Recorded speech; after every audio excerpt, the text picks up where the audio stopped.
Hello everybody, this is Minus from Pantheon Plus, and tonight I wanted to take some time to talk about the history of Visionary Realms' communication about Pantheon to us, the public, waiting for it.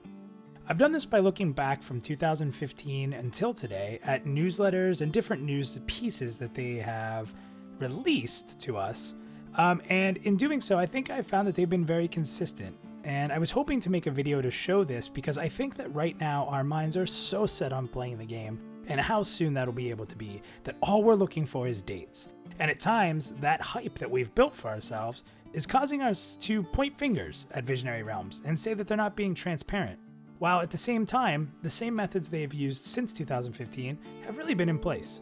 So I wanted to do this as quick as possible. We're going to run through the newsletters with some key items that I found that are interesting that can also relate to today, but also hopefully paint a picture that we've seen more on this game than anybody in this development cycle would. I'll stop on key moments just to give a small commentary, but this could be good for new players looking for a little glimpse into the past without having to read so much. Let me do that work for you. Or for even us veterans who just simply forgot, because let's be honest, it's been a while and there's a lot of hype. So without further ado, I present you with a history of VR's communication to us. 2015 was when we first started to get a taste of information, similar to the way we do now. This actually started in the middle of the year by announcing some hirings and funding possibilities for the game. But closer to the newsletters that we know now, the first news dropped was the 3rd of October in 2015, when they showed an updated map of Terminus showing a new layout for the world. This also showed off different areas and starting locations for many of the races in the game. This was then followed up in November, on the 10th to be exact, in the first ever newsletter similar to what we know today. In this newsletter, the biggest piece of information was that they had created what they dubbed the Danger Room. Essentially, this allowed them to prototype test many of the game's basic functions, and was really the first true form of developing the game. They also gave us a look at the Living Codex, which would further be detailed in more newsletters ahead. Finally, in December, on the 8th of 2015, they did a massive revealing of the Halfling starting area. Full of color and life, this is the first time we had got to see the area, and the most significant vision of the game thus far. 2016 is really where the communication started to kick off strong. Starting in February on the 10th, the Cleric class was finally revealed. This was the first class to be fully revealed, or at least partially revealed. This was then followed up in March on the 8th, when they finally announced a live play on Twitch stream. This would be the first of its kind and drove a lot of hype and excitement. Later in March, they actually explained some of the results they had seen from the stream and had a game dev conference in which they detailed some of the interactions with the community, as well as different developers.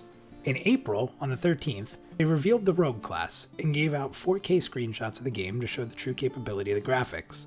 This was exciting, as it had been the first time we had seen true 4K graphics within the game. In May, on the 10th, the developers put out what they would call State of the Game. In this, they discussed how they were doing so far in the game, where they had come from, and what had happened in the past. They also revealed Black Dagger Keep screenshots, one of the first dungeon or establishment areas of NPCs. In June, they revealed partial details of the Shaman class, and also explained the next Twitch stream date, as well as VIP roundtable announcements. In July, on the 13th, the newsletter focused on audio landscaping and a look at how they were designing the sounds of Pantheon. Next month, in August, on the 9th, they had a community discussion and announced an AMA session for Brad. In September, on the 13th, they then announced a $50 pledge tier announcement. This would help people get in at a lower level while still securing more funding for the game. Later that same month, on the 18th, they discussed world building in a conversation with their devs. In October, they moved ahead on the 14th to a Q&A session in which they answered a lot of questions from the community as well as devs themselves.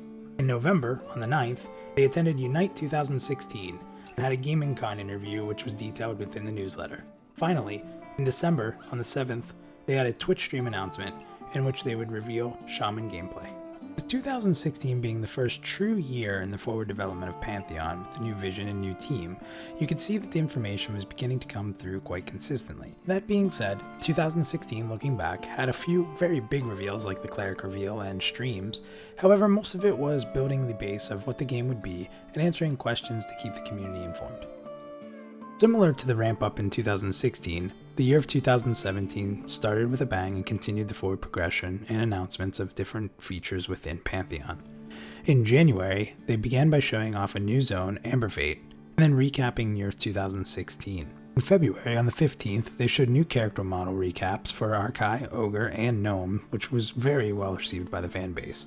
And they even further received a class matrix, which would show which races would have the ability to be which classes.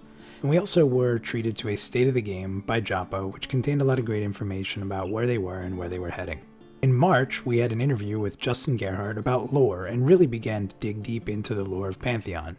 Also during this time, the team was growing steadily and there were notes on new positions that were hired.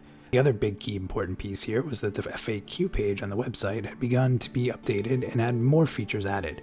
This is an incredible part of the webpage if you have not seen it, and continues to grow as more questions are asked and answered.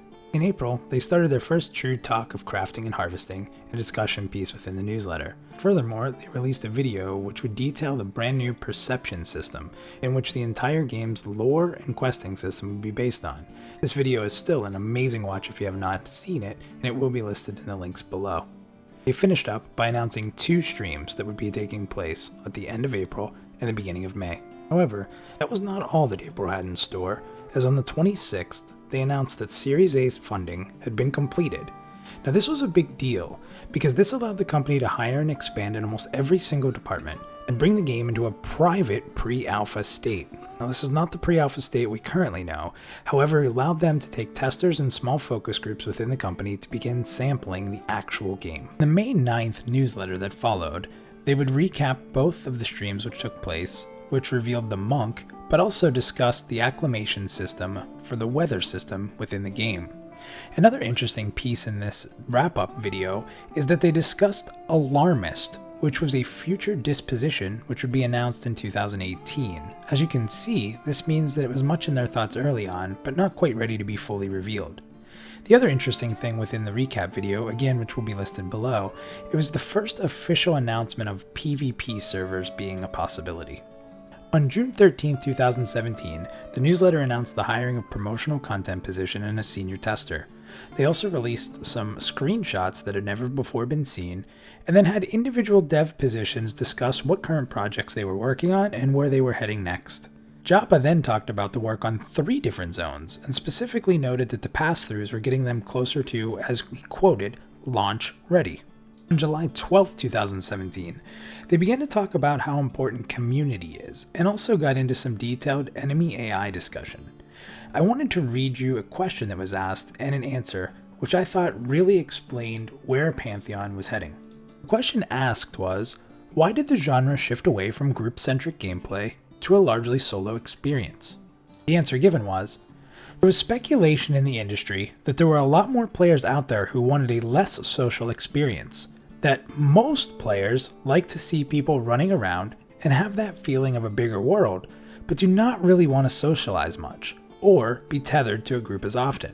I think because of WoW being so successful that the game space became much more mass market. Then you had other publishers trying to cash in on that success by emulating WoW or adopting a mandate to create a, in quotes, WoW killer, assuming they had to have 10 million players plus to be successful.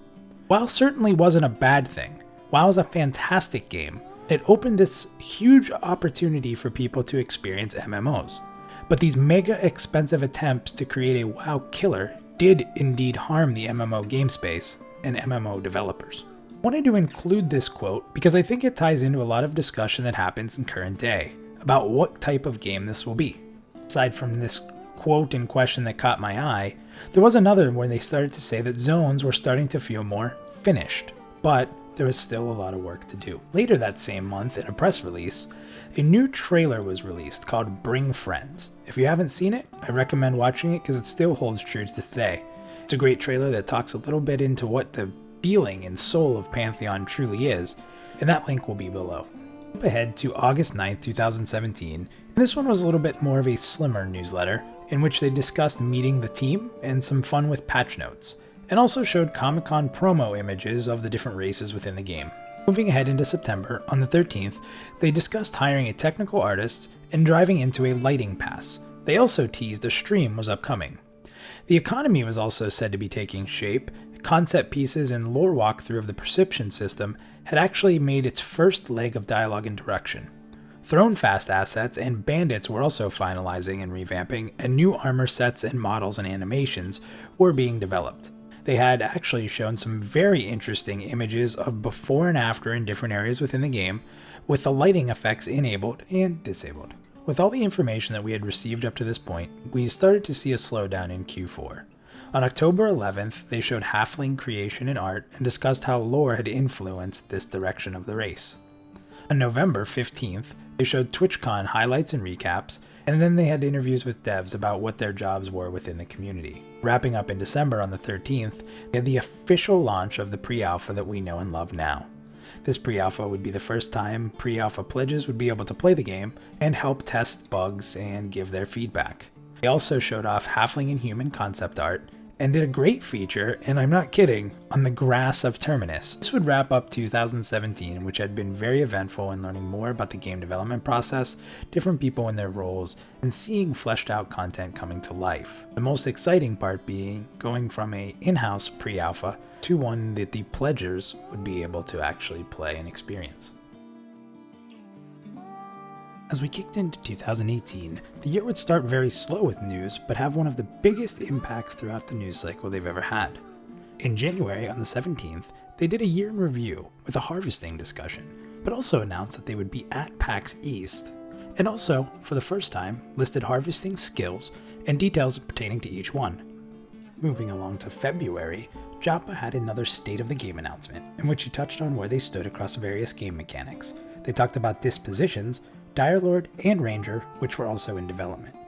They also discussed the development of Elves in Pantheon, a class which a lot of people were looking for more info on, and they released lots of art for lore development for those same Elves. Moving along to March, on the 14th to be exact, the armor design process was discussed, also Haunar Cave, and the fact that Pre-Alpha Phase 2 would be starting.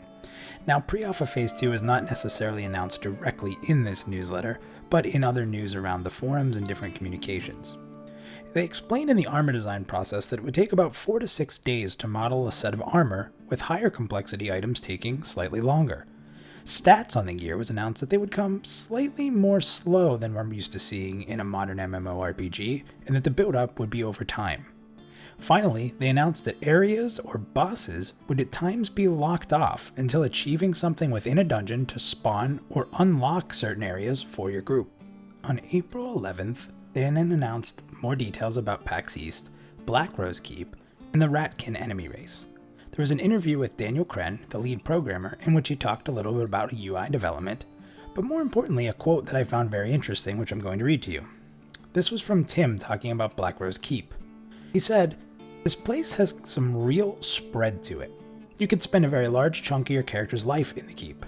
The lowest NPC is level 8, and the highest is level 35. There might be one individual that's much, much higher in level and difficulty, but you didn't hear that from me." I found this quote particularly interesting because this seems to be this trend in their development of the dungeons, in which you'll experience them multiple times in different phases, keeping them within the lore and keeping the excitement of these zones.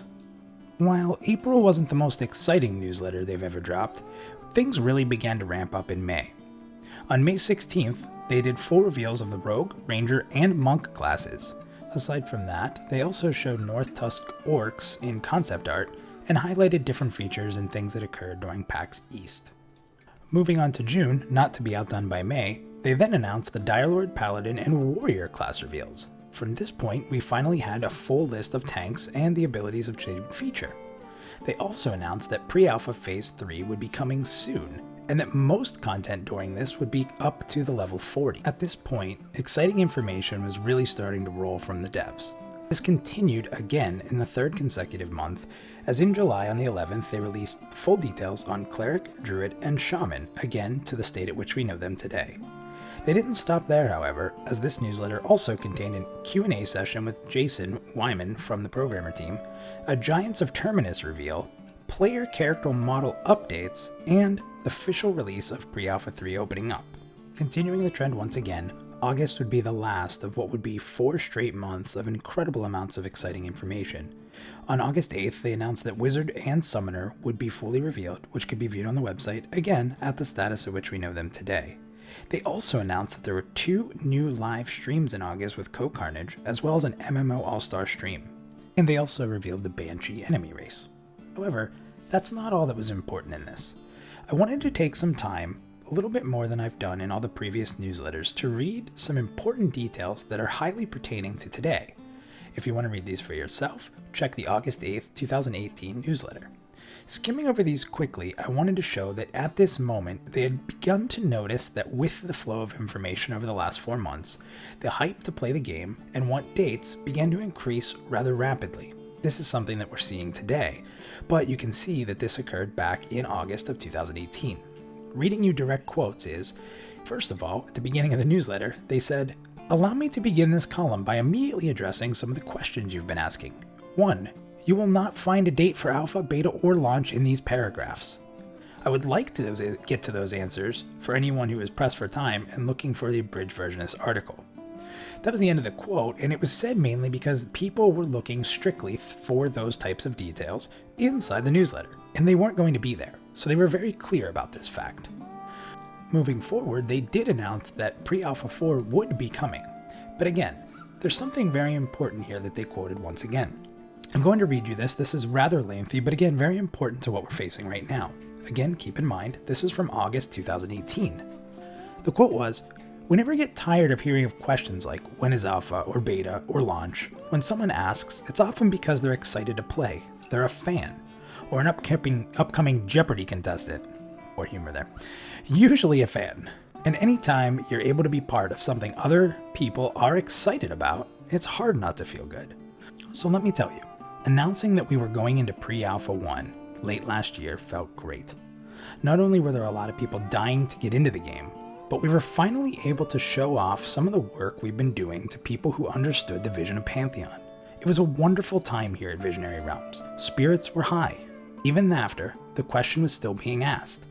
After Pre-Alpha 1, when is Pre-Alpha 2? And after Pre-Alpha 2, when is Pre-Alpha 3? And now that we're in Pre-Alpha 3, we're looking at when is Pre-Alpha 4. And just how many Pre-Alphas are there anyway? When is this game going to launch? Now, I highly recommend reading through this newsletter because they go into the purpose of Pre-Alpha and get really deep into what it means. The last piece I wanted to read, so you'd specifically hear this, is sort of about how the Pre-Alpha phases are working. So here's a direct quote. Again, it's a little long, but I think it's important. Quote, "And just how many Pre-Alpha phases are there before Alpha? Well, we can't answer that just yet. The idea, though, is to use our Pre-Alpha 4 as a reference point or reference zone, as Joppa spoke about in June. This means that by Pre-Alpha 4, most systems would be in place. The small remainder of systems will then be added prior to Alpha. But for all intents and purposes, the core Pantheon experience will be available for Pre-Alpha 4 and beyond. This means that in Pre-Alpha 5 and onward, more world building can be done. Systems will continue to be refined, but will no longer need to be built. This accelerates things greatly, so expect that later Pre-Alpha sessions to come and go a lot quicker and more regularly than the early Pre-Alphas. Then, eventually, it's time for Alpha. This will be mostly content-complete content. Early this year, we have aimed to have Alpha available by year's end, but we've restructured our approach since then, so we don't expect Alpha this year. It's coming, and unless you're one of those upcoming Jeopardy contestants, we know you're excited. We are too. But it is more important to us to make sure that we take the time to get it right rather than rush a date. Kind of like raising a dragon. It takes a while. But you want to be sure that you do it well, because no one likes a delinquent dragon. This was really important because once again, this was back in August of 2018. And in most cases, everything that they have done so far at Visionary Realms has been with the approach of when it's ready, it will be out. And this is something that in early releases of content, newsletters, and information, a lot of the fan base was really excited about. Seeing the failure of WoW's BFA because it was rushed, and multiple other pre-release games which never quite made it to full release, everybody said that they were doing it right. But however, our excitement is disallowing us to understand that, and making us crave playing, which is a good sign for what they're doing so far. But don't mistake that for transparency. They've been very transparent. They will continue to put content out when it is ready. Once again, If during this video at any time you've said you've wanted to read a newsletter, I highly recommend reading the August 8th, 2018 newsletter. This will highlight a lot of the details I've read here, and you can read them and see them on your own time. As we slipped out of August and into September, we began to see the newsletters fall back to the classic design and what we were accustomed to seeing. Make no mistake that the previous 4 or 5 months had released a great deal of exciting information, so this was a come down from that info, but back to the regular form of their communication. In September, they announced a Scar redesign. This was on the 12th, and this was met with a little bit of negative feedback. The Scar were redesigned so that they could be better fitted for armor and different things within the game. The concept originally made did not really work well in practice as it had in our art concept. At this point, they also announced that Project Fairthale would be their next grand journey into the development of the game. Also, classes would be up to the level 40 goals that they had set. The upcoming Pre-Alpha 4 was actually the first draft of what a full zone would feel like with all classes. Now, this was a play-style full zone. This was not an experience full zone, as I will highlight later in the video. Moving along to October, they began to talk more about harvesting in a Q&A. Some of the important notes here were that harvesting nodes would be a bit more rare than they were in current MMOs. They talked about the werewolves or lycanthropy reveal, and the summoner development notes about how the pets would interact and some of the changes they needed to make. Moving ahead from October to November, on the 14th they announced new pledge drives that would help them grow the team, and they did start officially Pre-Alpha 4. They showed new renderings of halflings, ogres, and elves, and had more discussion on the perception system. They also had a new lore piece called Tales from the Fire. Closing off the year, in December on the 12th, they discussed more team expansion and fully Project Fairthale. Project Fairthale is how the game should be experienced. As said earlier, the current builds were how to play the game, not so much how to experience it, which meant that a lot of the core original concepts like weather and dispositions would not be implemented, but the game was playable. Prior builds again were how it should be played. This is a huge difference from how it should be experienced. They also revealed the race of NPCs, the Spriggan, and did a pre-alpha player Q&A, which was definitely worth reading. This concluded 2018, without a doubt the biggest year for announcements, particularly right in the middle of the year, where a lot of build-up and anticipation and hype for the community began to fester. As we jump into 2019, I don't feel the need to get as in-depth as I had in the past. Moving from January through April of this year, most of what we've discussed is the work on Project Fairthale, which will be the first time we experience what it's like to play Pantheon. Aside from that, we've had some Q&A leads with animator Ross Armstrong, some discussion on atmospheres and artifacts, Brad's Q&A, a developer roundtable, dispositions, a reader Q&A, an Orc 3D model reveal, and some pledge reward clarifications. This wraps up what we all know so far, again, through near the end of April. Okay, so let's wrap this video up before it gets much longer. First and foremost, the reason I did this is very simple. I wanted to go through the different month-to-month news reveals that we've seen since 2015 when the game really started true development. Now before that, a lot of you will say they had a year in which the team was being put together and theorizing how it would work and constructing some of the inner workings of the team. But to me, until they had their true demo experience in what they called their danger room, we really hadn't seen proper development until that point. Again, this is up for debate, and that's not why I made this video, but since 2015, they decided that they would actually release to us what was going on a fairly regular basis. In this time, I wanted to show that what we are getting now is very akin to what we've seen in the past. What seems to have set people off and expecting more dates is number one, excitement, which is not generated just by Visionary Realms showing us new information, but by us, our hype, our excitement. We love what we see, and we love what we see because Visionary Realms has shown us that. Add to that the fact of a huge break of newsletters in the middle of 2018, which hyped us up probably more than ever. That break of 4 to 5 months in the middle was much different than anything we've seen in the development of Pantheon, and also probably cannot be replicated when you're talking about class reveals and pre-alpha reveals. My simple thing is this: we're all very excited, we're all very hyped, and trust me, I would argue that not many people want to play Pantheon more than me. I've dedicated the last 5 months of my life to this game, in developing content, meeting the community, and spending almost every second I'm not at work or with my family on Pantheon. I want to play it. I am hyped and I would love some dates, or to know when I can get my hands on Alpha as a pledge who can play Alpha. But the simple of the fact is this. We praise Visionary Realms for taking their time, for releasing content the correct way. We praise them for listening. That is all the things they've continued to do and what will make Pantheon different from Star Citizen, WoW, and all the other games that either released too early or overpromised and underdelivered. At this point, Visionary Realms has delivered. They've delivered excitement. That excitement is why we are where we are today, why we're so hyped, and why we all want to play. Think about that. Next time we don't get exactly what we want out of a newsletter, or we don't get the dates we're direly hoping for, they've done us right thus far. Have faith, and as Basgrim always says, trust in Pantheon.